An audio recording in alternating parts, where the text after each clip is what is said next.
kurz im Restaurant. Wegen Opa und so. Also wir hatten zuerst Kirche und dann Restaurant.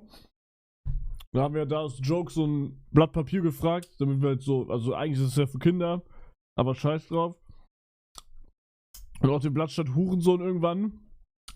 Ich hab's nicht geschrieben, actually. Aber da stand irgendwie du Hurensohn und da war halt da auch so Zeichnungen und so.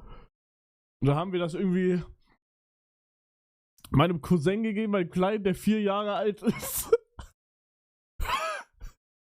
Der hatte dann das Blatt. Was? Seiner Mutter gegeben.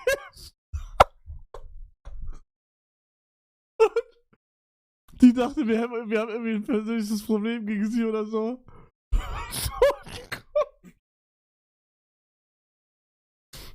Aber hat sich alles geklärt, glaube ich. Ja, das war die Story.